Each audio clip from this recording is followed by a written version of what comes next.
welcome back to my channel. So for today we are going to discuss about another new topic, which is valence bond theory for complexes.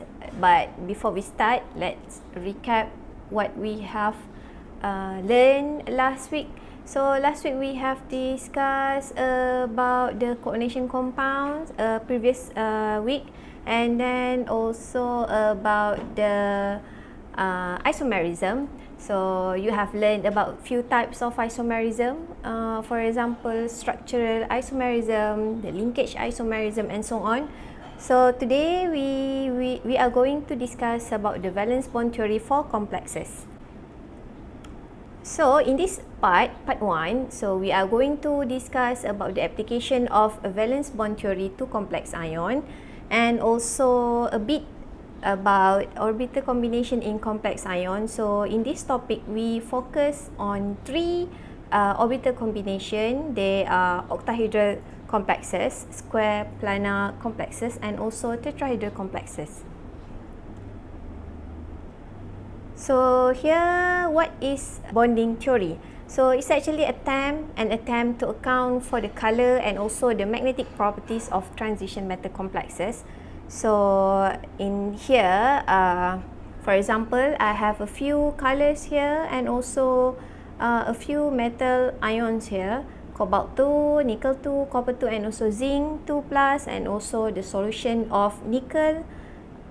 Alright, so here we have nickel with water as a ligand, and also ammonia as a ligand, and also ethylene diamine. So just because these three metal complexes have different ligand, different ligands, they will show you different physical and also chemical properties. So what do you know about the valence bond theory, or the short form for the valence bond theory is VBT.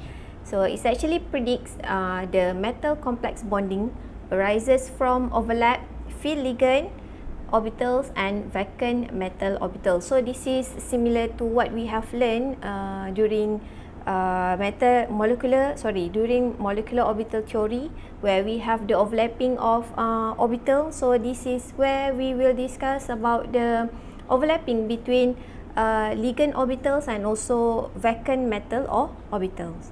So from here, it will produce what we call coordinate covalent bond or dative covalent bond.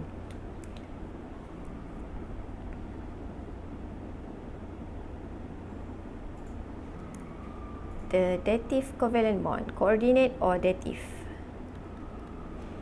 So from here, this is where we have the vacant metal hybrid atomic orbital. So this is the, let's recap back what we have learned. This is the Lewis acid, empty or vacant metal, and also we have here the occupied ligand atomic orbitals with donor atom. So this will be the Lewis base. And then the formation or the overlapping between this metal and also ligand, here it will produce coordinate covalent bond. So M, and then ligand donate electron to metal. Okay, right, this is where you have the dative covalent bond. So for this topic, the VBT, we have 5 main orbital hybridization processes. They are the SP, sp3, d, sp2, d2, sp3, and also sp3, d2. So this is also what we have learned during the hybridization topic, but this one we focus more on metal complexes other than molecule and also covalent compound. So here I have explained to you before this what is the Lewis acid, what is the Lewis base, and all of these 5 are the hybridization of the sp and also d orbital. For example, here, let's say you have the coordination number of 2, means that most of the time you're gonna have 2 ligands here. So it will give you a linear geometry, and the hybrid orbitals is sp2. For example, is silver. let me draw to you the silver here. So this is the silver, and then you have two ammonia and H3. Oh, right, this is N, this is H3, and with 1 plus, so it will give you charge 1 here. Okay, then other than that, we have example for the coordination number 4. So the Cn here is the Cn here is 2, and then we have example of coordination number of 4. For example, for the coordination number 4, we have two kinds of geometry, whether they are tetrahedral or square planar. So for the first one, tetrahedral, the hybrid orbital is the sp3, overlapping between s and also 3 p orbitals. For example, we have cobalt with a 4 chloro here, UCl, with 2 minus, so this is cobaltate. And then this is for tetrahedral, and then the coordination number 4, we have here square planar with the hybrid orbitals d sp2.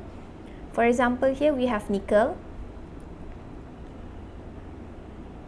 This is also a square planar.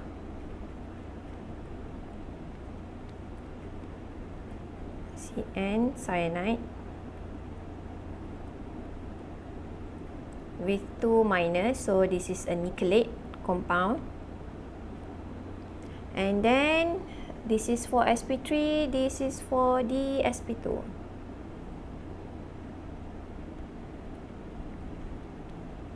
And then last but not least, we have an octahedral geometry with coordination number of 6, d2 sp3 and also sp3 d2. I will explain this one in part 3, how to differentiate between d2 sp3 and also sp3 d2.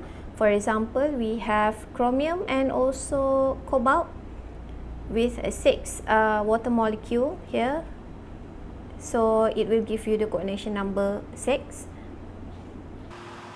And then the number and also the type of metal, hybrid orbitals occupied by ligand lone pairs determine the geometry of the complex ion. So in this case, in order for you to determine the correct geometry for a complex ion, you need to determine the number and also the type of metal ion. So for the type and also type of ligand and also type of metal ion, especially for the ligand, we will discuss this one in the crystal field splitting energy for next week, how to determine which one is the strong ligand, which one is the weak ligand, and so on.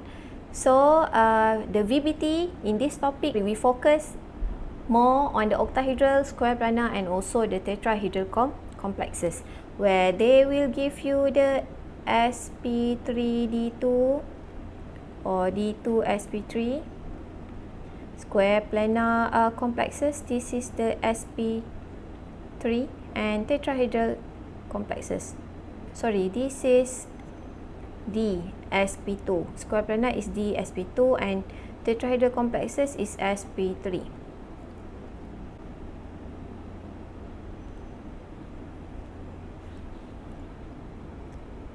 So this is what we have discussed about the valence bond theory. So I hope you guys enjoy this video. So please don't forget to like, comment and also subscribe.